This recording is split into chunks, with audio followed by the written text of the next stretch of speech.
Halos 50 million pesos na halaga ng iligal na droga na isinilid sa paketeng may label na dried fruits nasabat sa Bulacan. Tutukan sa report.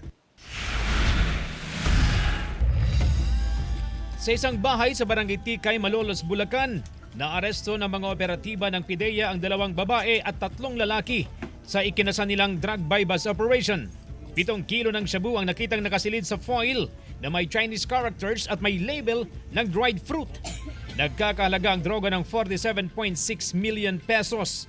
Ayon sa PIDEA, isa sa mga babaeng suspect ay dati nang nakulong dahil sa kasong may kinalaman din sa droga.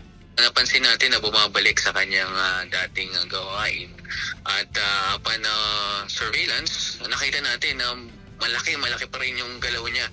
So doon nagsimula talaga yung pagkasa natin ng bypass operation.